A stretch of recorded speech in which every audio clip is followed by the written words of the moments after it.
un día por aquí, 24 horas. Bueno, la charla que nos propuso, un poco lo que quería plantear cuando le invitamos, es anarquismo de barrio. Y bueno, para quien no conozca a Ruimán, es una de las caras visibles de la Federación Anarquista de Gran Canaria, del Sindicato de Inquilinos de Gran Canaria. Y destacar especialmente, tampoco voy a enrollarme mucho, pero bueno, las críticas que tanto la Federación de Gran Canaria como él personalmente ha recibido por las opiniones, por temas sobre prostitución, sobre la cuestión catalana, llamarle de alguna manera, sobre la diversidad de Polémicas Salvajes, y bueno, pues artículos que han ido publicando en blogs o en internet, llegando a su propia desmaterialización. Había quien decía que Ruimán no existía, que era una especie de invención de la FAC para que nadie tuviera que dar la cara. Y bueno, aquí está, así que podrá daros sus opiniones.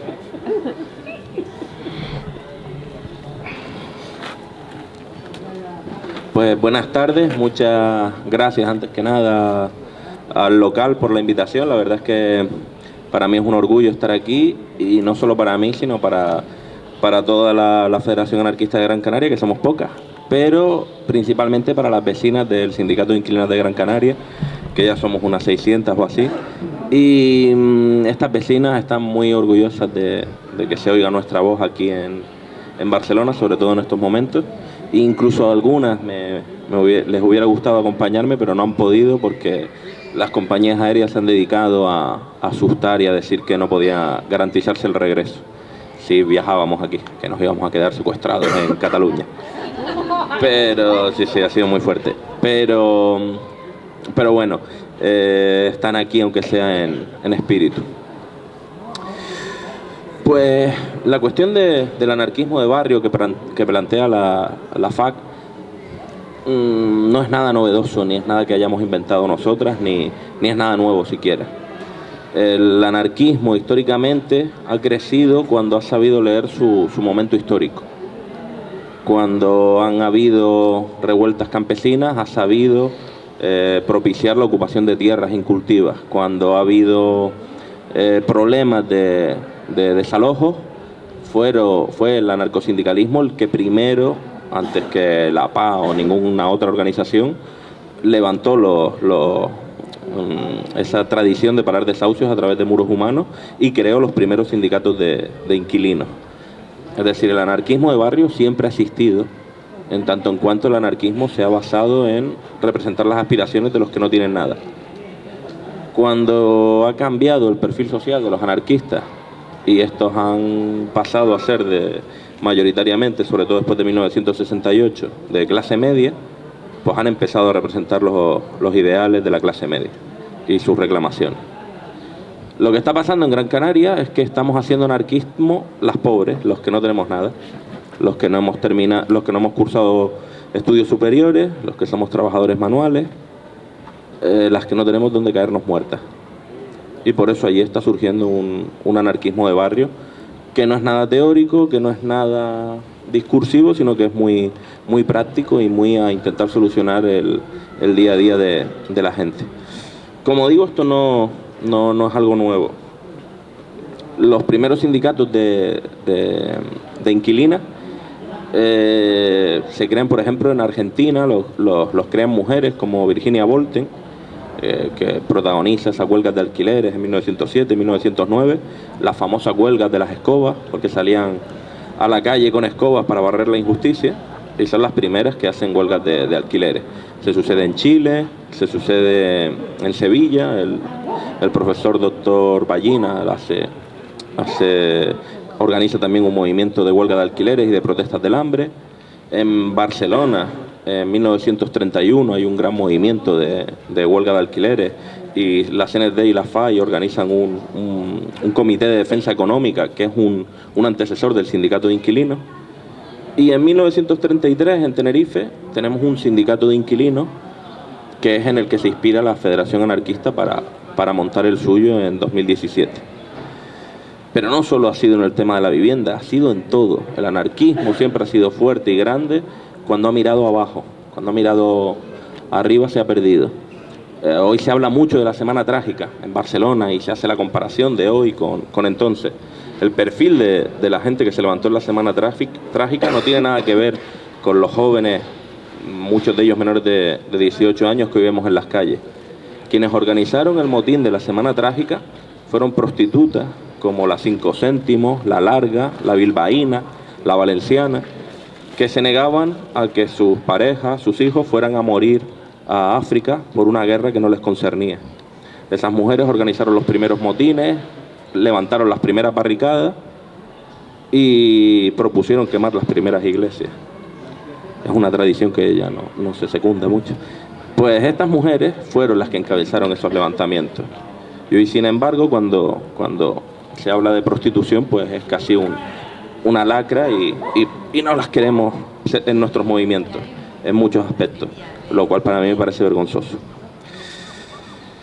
La Federación Anarquista de Gran Canaria, no en el caso de estos prejuicios, pero sí a la hora de llevar un anarquismo convencional, éramos exactamente igual que cualquier movimiento anarquista al uso.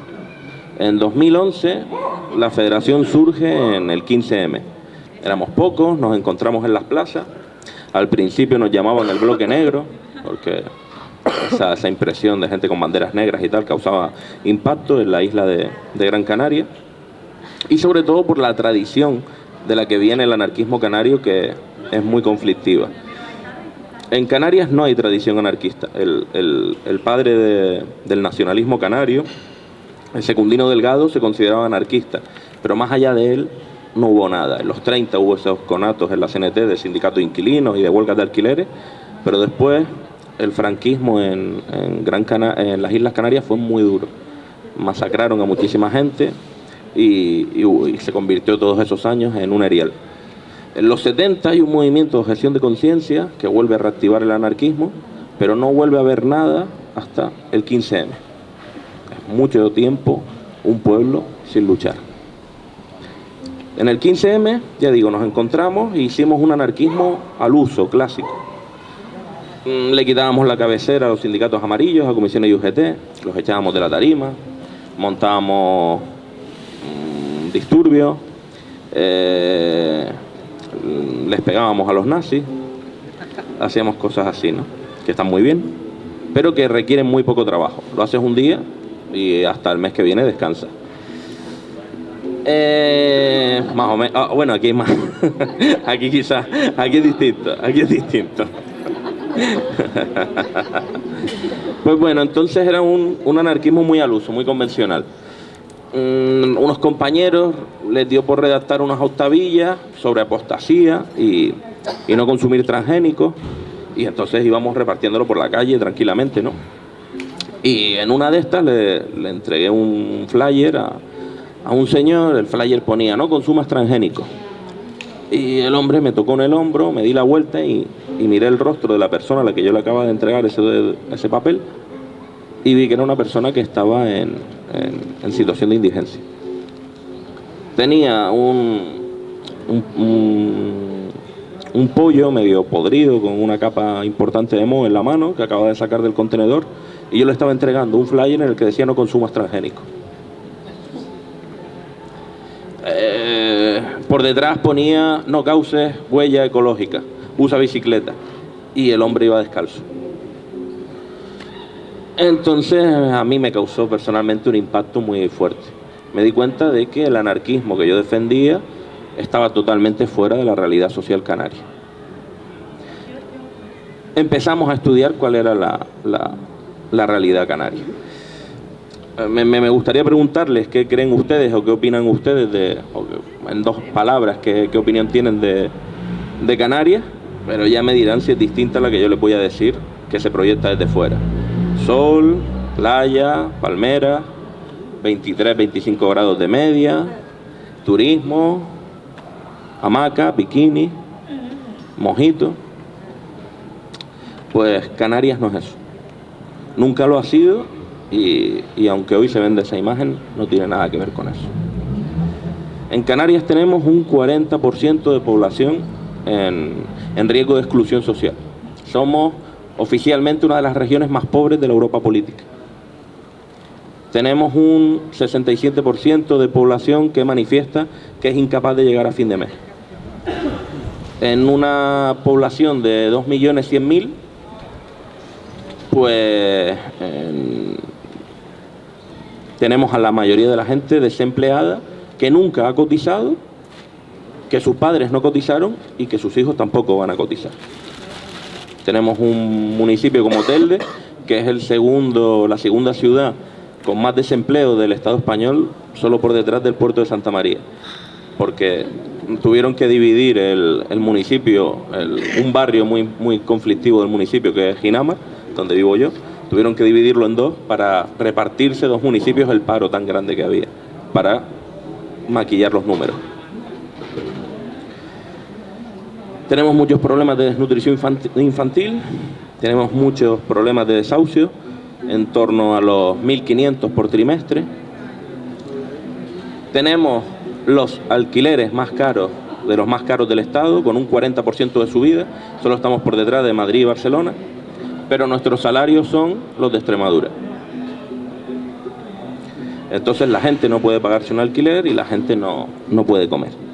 La mayoría de la gente depende de los bancos de alimentos, dependen de los niños comen por lo que comen en los comedores escolares y la situación allí es muy dura. Quizás cuando ustedes vayan de turismo allá no lo vean, los que vayan, porque lo que les enseñarán son las playas, los hoteles y los todos incluidos. Pero si se dan una vuelta por X barrios, como La Isleta, Ginamar y demás, van a ver la miseria más dura y terrible directamente en la cara. Eso es violencia y no lo de los contenedores. La FAC leyó esta situación y decidimos actuar. Empezamos parando desahucios. La PA en Gran Canaria no atendía casos, sigue sin atender de alquiler ni tampoco de ocupación, nosotros sí. Y empezamos con esa dinámica. Recuerdo una situación muy dura para mí, que fuimos a pedir que nos ayudaran a realojar a una familia con 3 niños que habían sido desahuciados y no nos habíamos enterado hasta que ya estaban en la calle. Sabíamos que en esa casa ocupa había espacio porque la habíamos abierto nosotros y nos dijeron que no podían cedernos el espacio porque estaba destinado a una sesión de meditación y de Reiki. Entonces, a partir de ahí decidimos nosotros también volcarnos en ayudar a realojar a familias sin recursos. Empezamos primero con viviendas unifamiliares, pero después se nos dio la oportunidad de la Comunidad La Esperanza. La Comunidad La Esperanza es la ocupación más grande del Estado. Son 4 bloques de viviendas, 76 viviendas en total, y actualmente viven allí 210 personas, más de la mitad de ellas niños. No ha sido un trabajo fácil, ni mucho menos, y ha llevado un proceso de ensayo-error muy grave, muy profundo. Lo primero es que antes aceptábamos a cualquier persona que viniera a pedir casa sin comprobar si de verdad la necesitaba o no. Y eso fue una cabezonería mía, un error de auténticos gilipollas, que le decía a mis compañeros que no podíamos pedir papeles porque eso era antianarquista. Era muy burocrático, era muy retrógrado y tal. Y me equivoqué rotundamente. Mucha gente venía a pedir vivienda y ponía la suya en alquiler. Vivían de ocupa una temporada y alquilaban su casa. Entonces empezamos a pedir certificado del paro para ver los ingresos que tenían de la Seguridad Social, por si recibían alguna ayuda, y de signos externos para garantizarnos de que no tenían otra vivienda. Y eso no bastó, porque acabamos pidiendo hasta el libro de familia, porque había gente que venía con hijos inventados. Es decir, yo recuerdo la situación de un padre que venía con un hijo en brazos, que los acaban de desahuciar, el niño llorando: papá, por favor, no quiero quedarme en la calle. Yo muy preocupado, asustado, yo llorando también. No te preocupes, ven mañana, te damos la llave ya, vamos a organizar. Y suerte que no vino por la llave. Y cuando fui al supermercado me encontré a ese niño con otra familia. Fue a acercarme al niño y digo, ¿y tu padre dónde está que no vino por la llave? Y cuando se vira el adulto y me dice, ¿qué padre? Si el padre soy yo. Y obviamente no era el mismo señor que me había venido a pedir casa. Al final le habían dado al niño 5 euros y acompáñame que voy a pedir vivienda. Entonces acabamos pidiendo muchos requisitos que llamamos nosotros económicos y sociales. Aparte de eso, también empezamos a pedir requisitos personales. Ya no basta con tener necesidad. La gente tiene que demostrar que está comprometida, que está dispuesta a ayudar a otras personas, tanto como mínimo como se les ha ayudado a ellas. Tienen que afiliarse al sindicato de inquilinas, que es un proceso que viene posterior, y tienen que ayudar a ocupar su propia vivienda o a ponerse los suministros básicos. Solo quedan excluidas aquellas personas que por edad o enfermedad pues no pueden. El modelo que nosotros planteamos a las comunidades es autogestionario. Se hace una asamblea ordinaria el último domingo de cada mes, salvo que haga falta hacer alguna extraordinaria. Hay distintas comisiones de realojo para que los propios vecinos valoren los candidatos a la solicitud de vivienda, de mantenimiento, para arreglar desperfectos. Las sociedades se han hecho fuertes y han sobrevivido cuando se han volcado al exterior, cuando han ido a parar desahucios en otras partes de la isla, cuando han mantenido una estrategia de tensión con los ayuntamientos y los gobiernos locales. Las comunidades son como una flor. Si tú la tienes en una urna aislada, pues sin oxígeno y sin luz se mueren. Necesitamos el conflicto constante para hacernos fuertes y sacar músculo. El problema que tenía la federación es que nosotras no podíamos pedirle a la gente a la que echábamos una mano que se uniera a la FAC. No tenía sentido. Te acabamos de ayudar y ahora hazte anarquista. No funciona. Por mucho que muchas vecinas hayan acabado haciéndose anarquistas. Entonces, en 2017 pensamos hacer un colectivo más amplio y ahí nace el primer sindicato de inquilinas del Estado, que el primero se hizo en Canarias, que hay que recordarlo. Y entonces en enero de 2017 sacamos el sindicato de inquilinas de Gran Canaria, porque ahí sí le podíamos decir a la gente, vamos a ayudarte, pero tú te tienes que afiliar y ayudar a otras personas. Y de hecho ha sido muy fructífero. Se dio una circunstancia curiosa en la FAC que también me gusta señalar. Cuanto más trabajamos con las vecinas, cuanto más nos implicábamos con la gente, más se iban los anarquistas del colectivo y más entraban vecinas. Muchos anarquistas tienen alergia a contactar con gente real, porque en el mundo de las ideas todo es perfecto, es idílico, no hay contradicciones. Mañana se declara el comunismo libertario, la gente no va a ser nacionalista, ni racista, ni machista, y seguramente en el 36 toda la gente que salió a la calle montadas en camiones pues eran anarquistas perfectos y todos eran veganos, seguro. Pero la realidad es que la vida no es eso, ni es así. Y las ideas pocas veces coinciden con la realidad circundante. Entonces nuestras vecinas, muchas de ellas, a día de hoy, por mucho que lo combatimos, pues siguen teniendo 1000 prejuicios. Pero es que los anarquistas tienen 1000 prejuicios. Los anarquistas no dejan de ser machistas ni racistas porque lean a Beauvoir o a Fanon. Es un trabajo interno que muchas de ellas no hacen, pero creen que se lo pueden exigir al resto de la gente.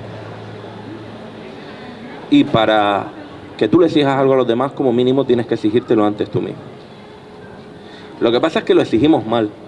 No exigimos, vamos a intentar ser mejores hoy que mañana. No, entendemos el anarquismo como grados de perfección moral. Y vamos a ver si mañana llego al grado 10 de anarquismo y dejo de proyectar sombra. Y pasado al grado 11 y ya hago la fotosíntesis. Y repito, eso no es posible. El trabajo cotidiano con las personas reales conlleva 1000 millones de contradicciones. Porque es que es así. Y cuando tus vecinos salen a la calle a luchar, tienes que plantearte si lo están haciendo por una causa justa o no. Bien, pero principalmente plantéate qué te convierte a ti quedarte en casa. Si estamos mejor los anarquistas desde el Twitter o desde donde sea, criticando que la gente se mueva, o estamos mejor acompañándoles intentando radicalizar la situación. Enrico Malatesta decía que los anarquistas tienen que implicarse en cualquier tipo de lucha popular que haya e intentar radicalizarla.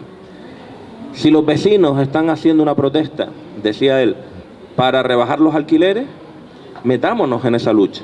Y a lo mejor a la larga, cuando nos conozcan y vean que somos gente seria, resolutiva, efectiva, se plantean si en vez de rebajar los alquileres no sea mejor abolirlos.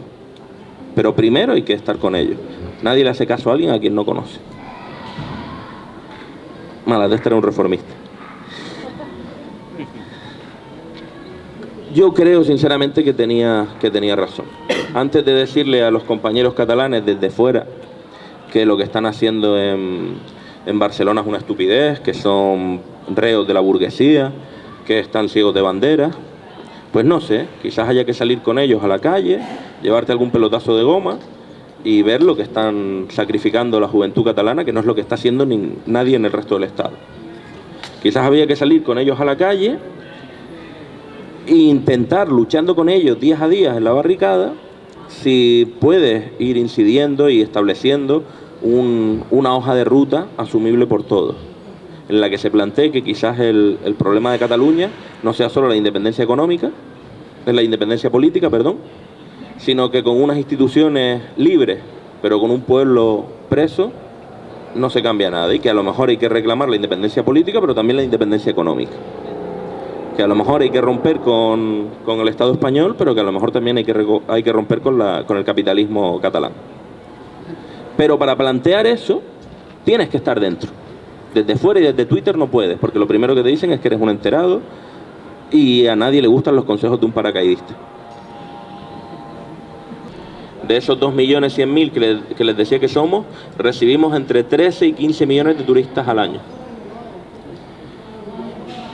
Y somos la región más pobre. El turismo no crea riqueza.